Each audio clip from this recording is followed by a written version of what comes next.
Hi, folks. Hope everybody's okay. This is for the translators in Malawi for the Africa Reformed Bible College. We have 5 campuses in Malawi, and we have translators. So this is a study for the translators. We're going to be doing the Trinity. Because I've been ill for 2 weeks, we missed one of the studies. So we're just going back a little bit to the study on the Trinity. And so that's what we're looking at today, is a study on the Trinity, the doctrine of the Trinity. So just to shout out to people out there, we do need your financial support for the mission work. We need your help, we need your encouragement, and we need your support. So if you want to support us, you can see a link. If you go on the main page of the YouTube channel, you can see a link to various Give and Go, GoFundMe, PayPal, Patreon, etc. And we would really appreciate your support and help. So let's pray. Father, we thank you for your mercy and your love. We thank you for your grace, and we confess our failure and sin. And we give you praise and glory, and we just pray, Father, that you'll bless your word in Jesus' name. Amen. Amen. So we're looking at the Trinity, about the doctrine of God, or the doctrine of the Trinity. And we need to understand that only God understands God. Only God understands God. So what that means is that God is bigger than our reason, is bigger than our intellect. And this is very important with the Trinity. And God has revealed himself in his word. So God is greater than our intellect, and he's revealed himself in his word. And so we must be very, very careful. We must be very, very careful in trying to be clever above God's word. God's word is higher than our minds. And if we understand that, then we will be safe in our studying of the Trinity. But if you exalt your mind above the word of God, you will be in trouble. And so first of all, there is only one God. The Bible clearly states that there is only one God. Only one God. Okay? It's not 5 gods, 3 gods, 2 gods. No, no, no. There is only one God. Only one God. Turn with me to Jeremiah 23. Jeremiah 23. Jeremiah 23:24. It says, "Can anyone hide himself in secret places, that I shall not see him, says the Lord? Do not I fill heaven and earth, says the Lord." So God is one. Turn with me to Deuteronomy chapter 4, verse 35. Deuteronomy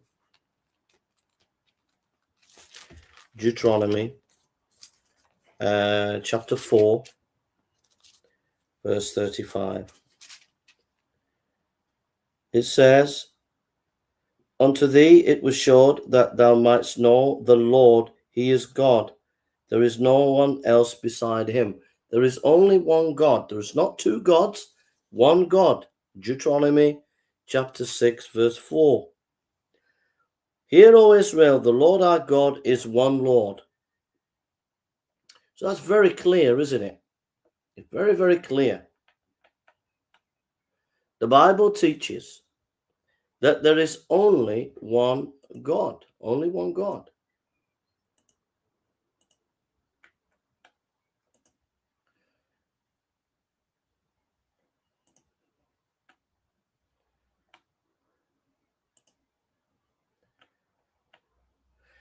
However,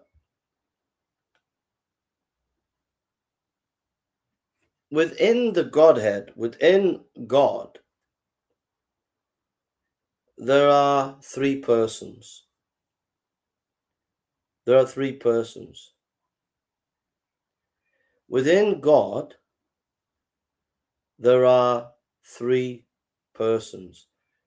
And this is a mystery. Okay, this is a mystery. So turn to Isaiah, Genesis chapter 1, verse 1. Genesis chapter 1, verse 1.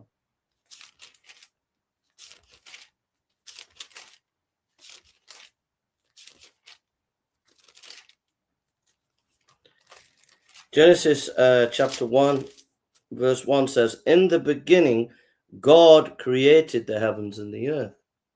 Now, the word God there is Elohim. The Hebrew is Elohim. And it has the idea that God is one, singular, but plural at the same time. So that word God there indicates that within the Godhead, there is more than one person. Another example is Exodus chapter 3.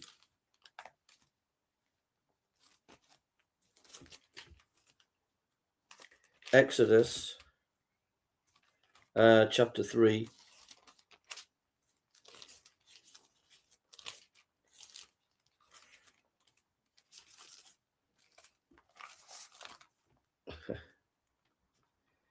Exodus chapter 3, verse 1 to 6. Now Moses kept the flock of Jethro, his father-in-law, the priest of Midian, and he led the flock of the backside of the desert and came to the mountain of God, even to Horeb. And the angel of the Lord appeared unto him in a flame of fire out of the midst of a bush, and he looked, and behold, the bush burned with fire, and the bush was consumed. And Moses said, I will now turn aside and see this great sight, why the bush is not burnt. When the Lord saw that he turned aside to see, God called unto him out of the midst of the bush, and said, Moses, Moses. And he said, Here am I. And he said, Draw nigh hither, put off thy shoes from thy feet, for thy place wherein thou standest is holy ground. Moreover, he said, I am the God of the father, the God of Abraham, the God of Isaac, the God of Jacob. And Moses hid his face, for he was afraid to look upon God. In this passage, we see an angel comes in the fire, but yet it says it is God. And this is giving an indication that yes, God is one, but there is an indication that there is more within the Godhead. There are persons within the Godhead.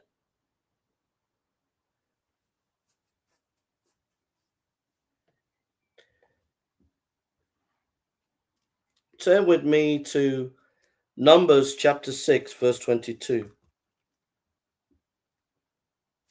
Numbers chapter 6, verse 22.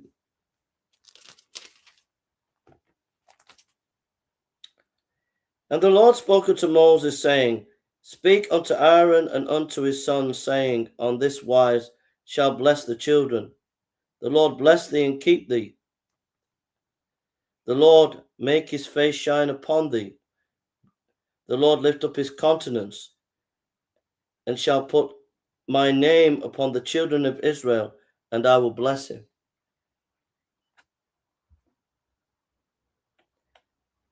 So Aaron's blessing there, it says, and the Lord bless thee.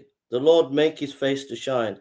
The Lord lift up his countenance, and they shall put my name upon the children of Israel, and I will bless them. And then if you turn to Matthew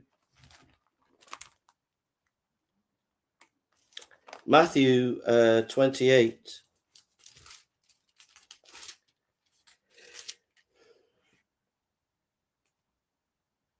It says in Matthew 28, verse 19, Go ye therefore and teach all nations, baptizing them in the name of the Father, the Son, and of the Holy Ghost.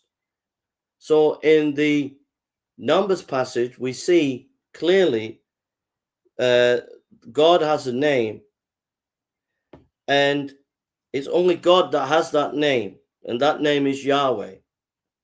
But in verse 19 of Matthew 28, the Father, the Son, and the Holy Spirit share the same name, and so they are all God, three persons within the one Godhead.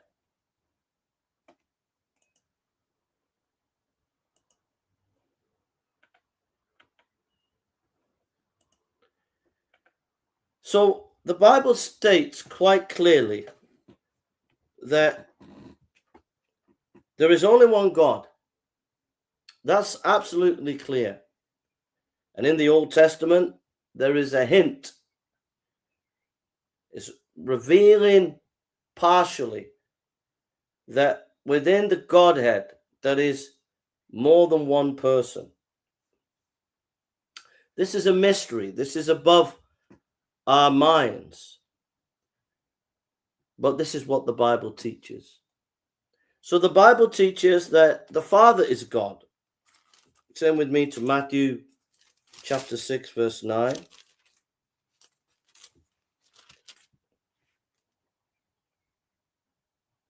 After this manner, therefore, pray ye, O Father, which art in heaven, hallowed be thy name. So God the Father is clear as day. The Father is God. The Father is God. Now turn with me to Colossians chapter 2, verse 9.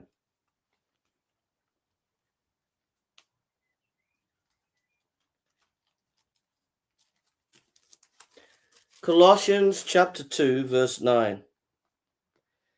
For in him dwelleth all the fullness of the Godhead bodily. For in him dwelleth all the fullness of the Godhead bodily. Jesus Christ is God. For in him dwelleth all the fullness of the Godhead bodily. In him dwelleth all the fullness of the Godhead. All of who God is in Jesus Christ. So he is God. Jesus is God.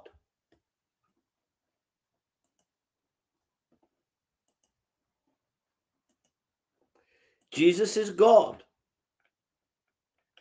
Father is God. Jesus is God.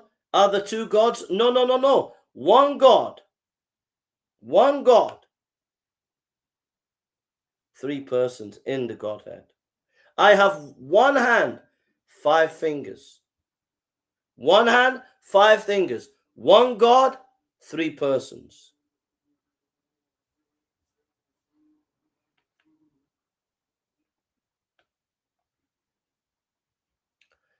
And the next one is the Holy Spirit is God. Turn with me to Acts chapter 5. Acts chapter 5.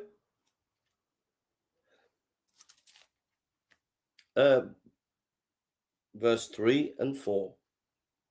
Acts chapter 5, verse 3 and 4. But Peter said, Ananias, why has Satan filled thy heart to lie to the Holy Ghost and to keep back part of the price of the land?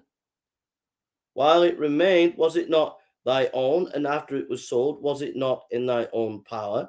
Why hast thou conceived this thing to thy heart? Thou hast not lied unto man, but unto God. So Ananias lied to the Holy Spirit, and the Holy Spirit is compared to God. So the Father is God, the Son is God, the Holy Spirit is God. They are three in one. So you think, well, how can God be three in one? This doesn't make sense. Well, you go to a chicken and you get an egg. Now the egg is one egg, but the egg has a shell. Then if you crack open the egg, you have the white flesh. And then in the middle of the white flesh, you have yolk. So you have 3 in 1, the shell, the white, and the yolk. 3 in 1. 3 in 1.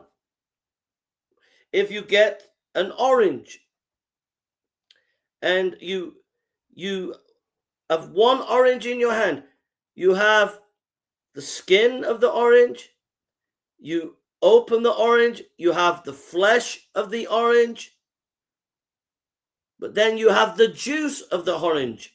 3 in 1.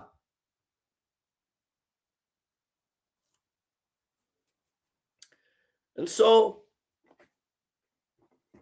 it's like if you have a soup and you make a soup and you put your tomatoes in and you put your onion in and you put your meat in.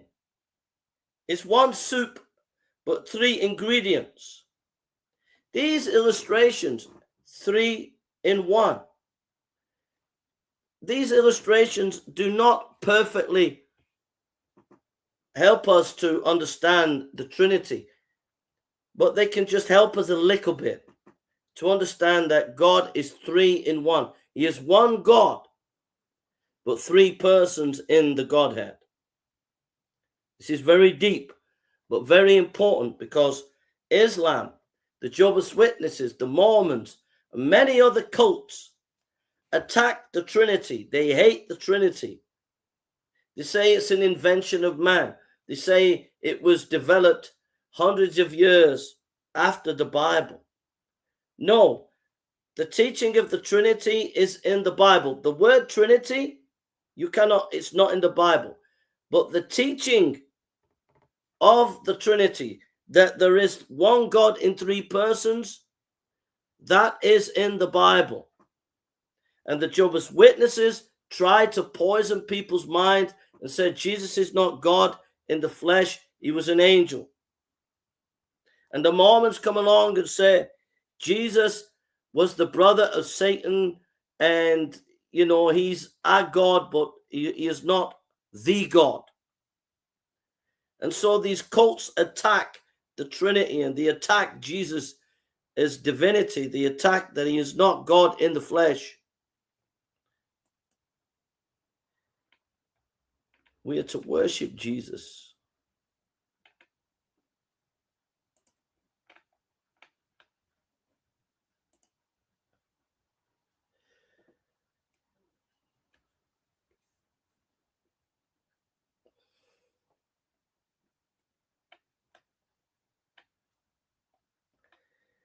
There are 3 who are God, and each can say I. None of them say we. Turn with me to John 12:28. John 12:28. Father, glorify thy name. Then came there a voice from heaven saying, I have both glorified it and will glorify it again. So each person will say I, but they are one. This is beyond our mind. This is beyond our mind. In the unity of the Godhead, there be 3 persons of one substance, power, and eternity. All that God is in power, the Father is, the Son is, and the Holy Spirit. God the Father, God the Son, and God the Holy Spirit have all the attributes of God.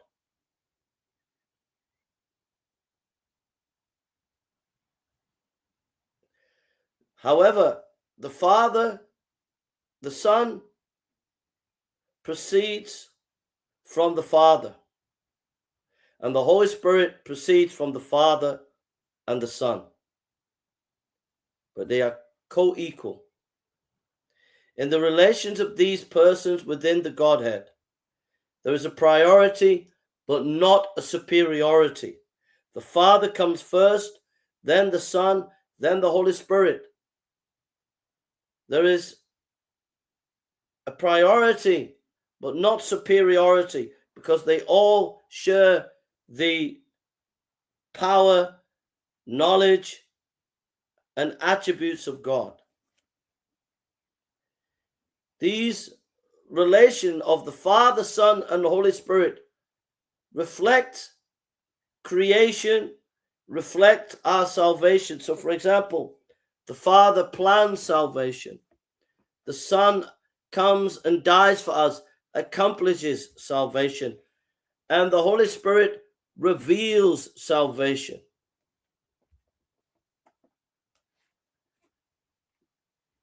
So, we must be careful to not try to be too rational. If you turn with me to 2 Timothy, 1 Timothy 3:16, it says,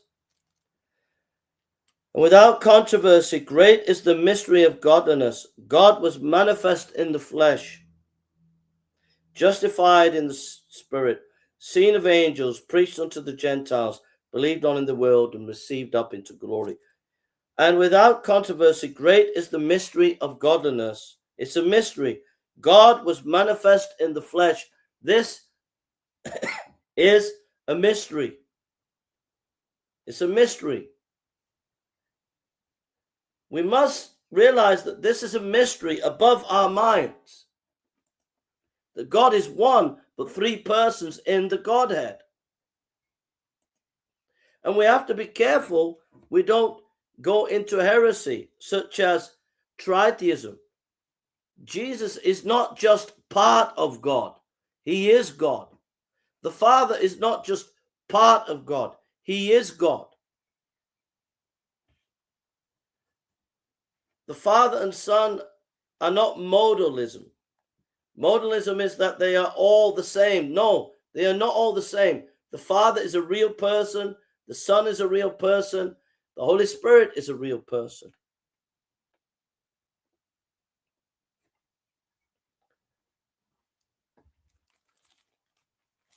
Turn with me to Matthew 28:19.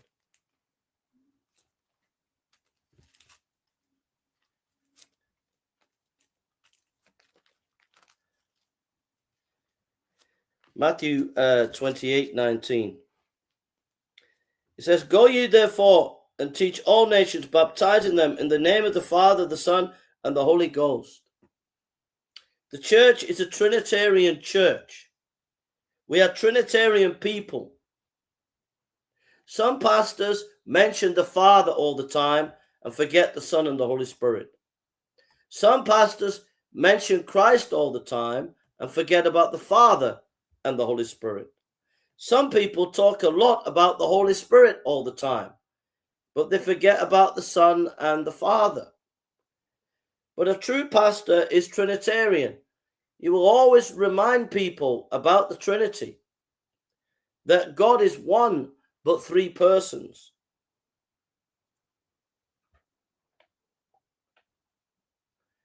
The Trinity, it shows us that God is a God of love, because the Father, Son, and Holy Spirit shared love for one another. And we are made in the image of God to experience love and to be part of God in the Trinity. And so God wants to adopt us to be part of his family, because God, by his very nature, is a family, three in one.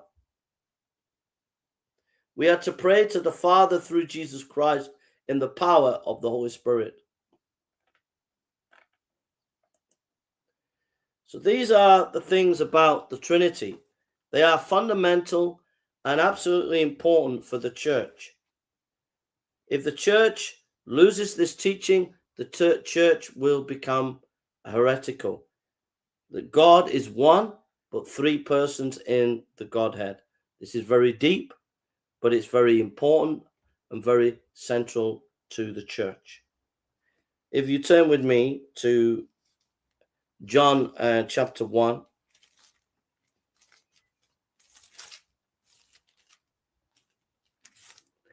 John chapter 1 verse 1 says, "In the beginning was the Word, and the Word was with God, and the Word was God." So the Word is God. In the beginning was the Word, and the Word was with God, and the Word was God. So you have God and the Word is God. The same was in the beginning with God. All things were made by him, and without him was not anything made that was made. The Word made everything, and the Word is God. And so John chapter 1 verse 14 we read, "And the Word was made flesh and dwelt among us, and we beheld his glory, the glory of the only begotten of the Father, full of grace and truth." Notice there, the Word is God, and it says the Word became flesh and dwelt among us. The Word became flesh and dwelt among us. God, the Son, became the flesh and became flesh. Two natures, God, 100% God, 100% man, two natures in one person without confusion, says the great creeds. So when we're worshiping Jesus, he is God in the flesh.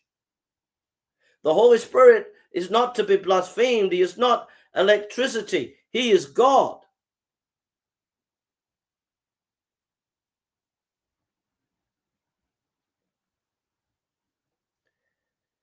So may you all remember the teaching of the Trinity and hold on to this vital truth that the Muslims attack, the Jehovah's Witnesses attack, but you're to stand tall and strong in the Word of God.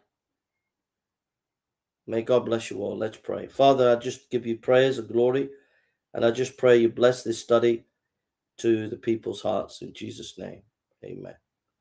Amen. God bless you all, and thank you for coming. The notes, study notes for this in the Chichewa language are underneath this video. You can read that if you want to.